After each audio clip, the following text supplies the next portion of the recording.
ಇನ್ನೊಂದು 26 ನಿಮಿಷದಲ್ಲಿ ಈ ಪೀಡೆಯಿಂದ ಮುಕ್ತನ.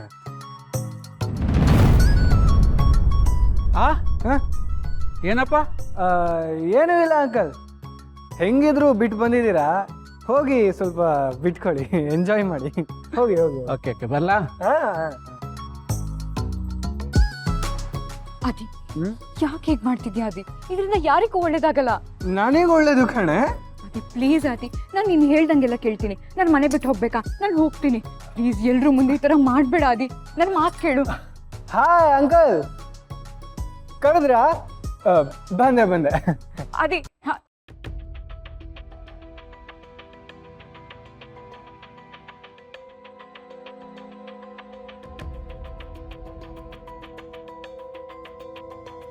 ಏನೇ ಜಿರಾಫೆ ಥರ ಕತ್ತಿ ಎತ್ತಿ ಎತ್ತಿ ಏನು ನೋಡ್ತಿದ್ಯಾ?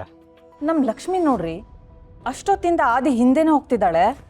ಒಂದು ನಿಮಿಷನೂ ಬಿಟ್ಟಿರ್ತಿಲ್ವಲ್ಲ, ಏನು ವಿಚಿತ್ರ ಅನಿಸ್ತಪ್ಪ.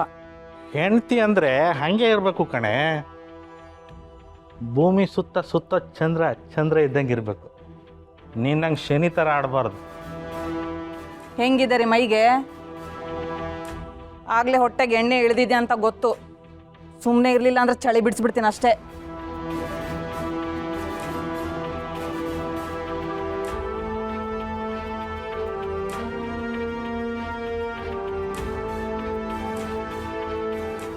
ಲಕ್ಷ್ಮಿ, ತಾತ, ಆದಿ ನೀವು ಹೇಳೋ ಮಾತನ್ನ ಕೇಳೋ ಥರ ಇಲ್ಲ ತಾತ. ಅವನಾಡಿರೋ ಯಾವ ಮಾತು ಅವಂದಲ್ಲ ಲಕ್ಷ್ಮಿ. ಈಗ ಪ್ರಪೋಸ್ ಮಾಡೋದಿಕ್ಕೆ ಬರ್ತಿರೋ ಜೋಡಿ ಸಂಜೀವ್ ಅಂಡ್ ಅಮೃತ ಜೋಡಿ. ತಾತ, ನೆಕ್ಸ್ಟ್ ನಮ್ಮನ್ನೇ ಕರೀತಾರೆ.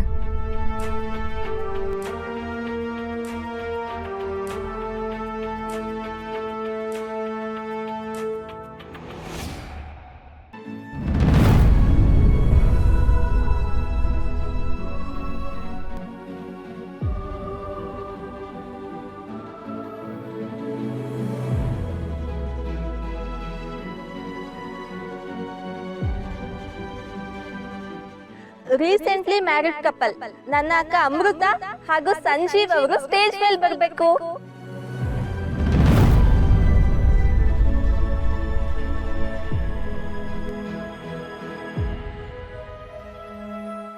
ಅಲ್ಲ, ನೀವಿಬ್ರು ಅಲ್ಲಿ ನಿಂತ್ಕೊಂಡು ಒಬ್ರು ಮುಖ ಒಬ್ರು ನೋಡ್ಕೊಂಡ್ರೆ ನಮಗ್ ಏನು ಅಂತ ಅರ್ಥ ಆಗುತ್ತೆ.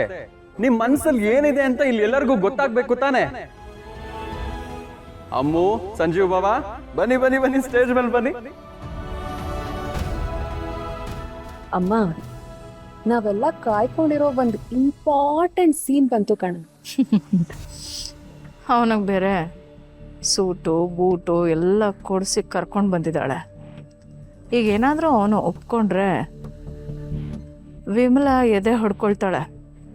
ಅವನು ಒಪ್ಕೊಳ್ಳಿಲ್ಲ ಅಂದರೆ ನಿಮ್ಮ ತಾತ ಎದೆ ಹೊಡ್ಕೊಳ್ತಾರೆ. ಒಟ್ಟಿನಲ್ಲಿ ಸೀನ್ ಮಾತ್ರ ಜಬರ್ದಸ್ತಾಗಿರುತ್ತೆ, ನೋಡ್ತಾ ಇರು.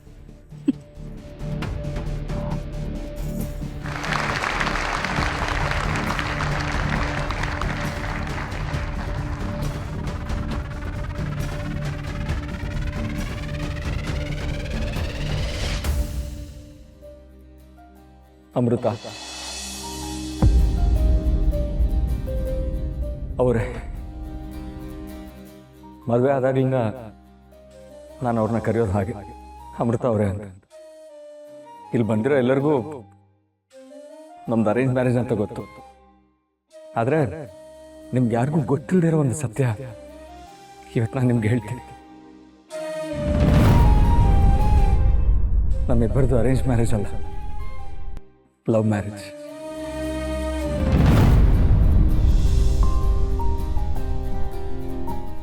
ಶೋಭಿ, ಇವನೇನು ಈ ಥರ ಟ್ವಿಸ್ಟ್ ಕೊಟ್ಟ? ನಮ್ಮ ಮನೇಲಿ ದಿನಾ ನಡೀತಿರೋ ಟ್ವಿಸ್ಟ್ ನೋಡಿ ನೋಡಿ ನನಗೇನು ಇದು ಹೊಸ ಅನಿಸ್ತಿಲ್ಲ. ಲವ್ ಮ್ಯಾರೇಜ್ ಇದ್ರೂ ಇರ್ಬೋದು.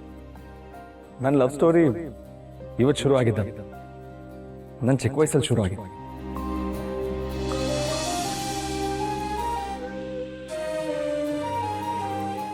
ಅಮೃತ ಅವರು ತಾತ ಅಜ್ಜಿ ಜೊತೆ ಹಳ್ಳಿಗೆ ಬಂದಾಗ ಮೊದಲನೇ ಸಲ ನಾನು ಅವ್ರನ್ನ ನೋಡಿದ್ದು. ಆಗಲೇ ನನಗೆ ಅವ್ರ ಮೇಲೆ ಪ್ರೀತಿ ಆಗಿತ್ತು. ಈ ವಿಷಯ ಅಮೃತ ಅವ್ರಿಗೂ ಗೊತ್ತಿಲ್ಲ. ಆದರೆ ನಾನೊಬ್ಬನಿಗೆ ಲವ್ ಆದರೆ ಸಾಕ. ಅಮೃತ ಅವ್ರಿಗೂ ನನ್ನ ಮೇಲೆ ಲವ್ ಆಗಬೇಕಲ್ವಾ? ನಾನು ಪ್ರತಿ ಸಲ ಅಮೃತ ಅವ್ರಿಗೆ ನನ್ನ ಮೇಲೆ ಲವ್ ಇದೆಯಾ, ಅವ್ರಿಗೆ ನನ್ನ ಕಂಡ್ರೆ ಇಷ್ಟ ಇದೆಯಾ ಅಂತ ತಿಳ್ಕೊಳಕ್ ಹೋದಾಗ್ಲೆಲ್ಲ ಅಮೃತ ಅವರು ಮಾತಲ್ಲಿ ಹೇಳ್ದೇನೆ ನಾನಂದ್ರೆ ಇಷ್ಟ ಅಂತ ನನಗೆ ಅರ್ಥ ಮಾಡಿಸಿದ್ದಾರೆ.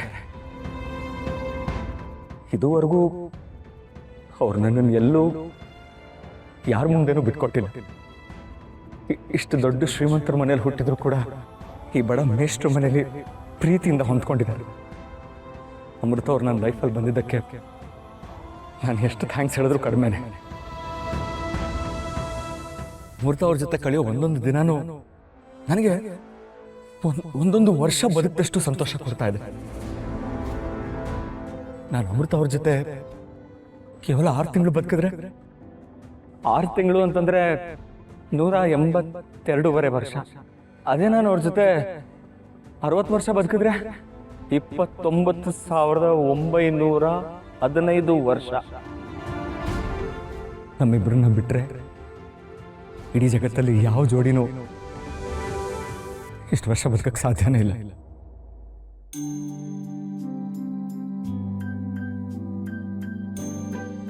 ಅಮೃತ ಅವರೇ,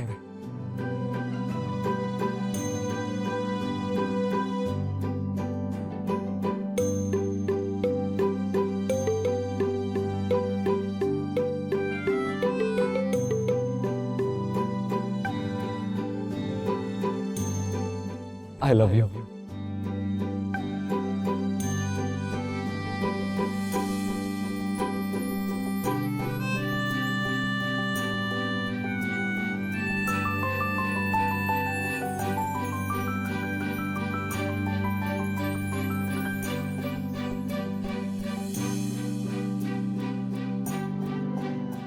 ಅಮ್ಮು, ಬರೀ ನೀನ್ ರೋಸ್ ತಗೊಳ್ಳೋದಲ್ಲ, ನೀನು ಅವ್ರಿಗೆ ಪ್ರಪೋಸ್ ಮಾಡ್ಬೇಕು. ಹೌದು ಹೌದು.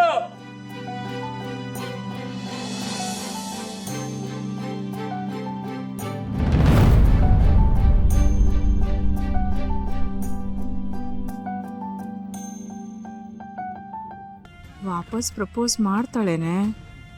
ಅವಳು ವಾಪಸ್ ಪ್ರಪೋಸ್ ಮಾಡಿದ್ರೆ ಹಳ್ಳಿಲೆ ಕೋಳಿಯಕ್ಕೆ ರೆಡಿಯಾಗಿದ್ದಾಳೆ ಅಂತ ಅರ್ಥ. ಹಾ, ಅಷ್ಟಾದ್ರೆ ಸಾಕು ಶೋಭಿ.